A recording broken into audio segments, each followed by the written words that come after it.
A variação da taxa de câmbio no trimestre, né, também entra com impacto negativo, né, acabei esquecendo de colocar aqui os sinais dessas variáveis, né, mas acho que todas elas são meio óbvias, né, o PIB com impacto positivo, a taxa de infelicidade com impacto negativo, né, a depreciação cambial tem um impacto negativo e contemporâneo bastante relevante, o gasto real do governo com o BPC Loas, Auxílio Brasil, Bolsa Família e ainda o auxílio emergencial, que foi pago lá em 2020, também em 2021, também entra com impacto positivo e contemporâneo, sem defasagens, né?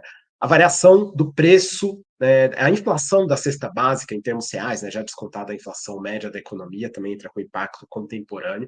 Lembrando, por exemplo, que no ano passado a cesta básica, né, olhando para o indicador da Abras Mercado, que é o que eu uso nessa modelagem, ele subiu em torno de 10% para uma inflação que ficou em torno de 5%. Né? Então, teve um encarecimento relativo muito expressivo da cesta básica, né, ao longo do ano passado, principalmente no final do ano passado.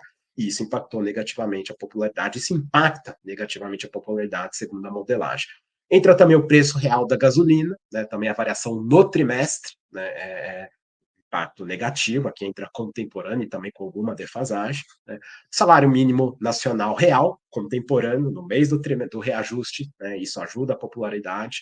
Né? Entrar algumas dummies de pulso, né, para controlar alguns eventos não econômicos, vamos dizer assim, teve o apagão lá em 2001, mensalão, né, quando teve início ali o escândalo, depois a greve dos caminhoneiros lá em 2018, né, entraram algumas dummies sazonais, né, por incrível que pareça, tem alguma sazonalidade na avaliação do governo, geralmente ela melhora um pouquinho nos terceiros trimestres, melhora um tanto razoável em quartos trimestres, né? E por fim entrou uma variável que talvez seja a mais interessante, né?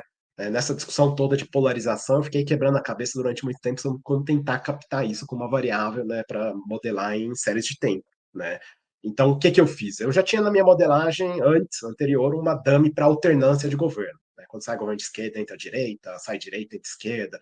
Geralmente isso está associado a um impacto positivo na avaliação do governo num primeiro momento, né? Que o pessoal chamaria até de lua de mel, né? Lá atrás, né? Mas o que que eu fiz? Eu combino essa variável com a diferença da votação do segundo turno na eleição anterior. Né? Então, quanto maior essa diferença, mais isso carrega para a avaliação do governo ao longo de boa parte do mandato, porque essa variável não entra somente ali no começo do mandato, ela realmente entra com várias defasagens.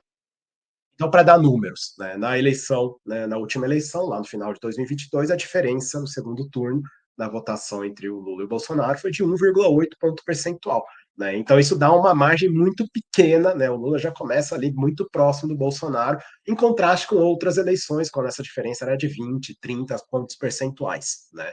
E isso é bastante persistente ao longo do mandato. Né? Então, foi a maneira que eu encontrei, e de fato, a modelagem, né, acabou, né, validando, né, essa estratégia empírica para tentar incorporar de alguma maneira essa questão da polarização.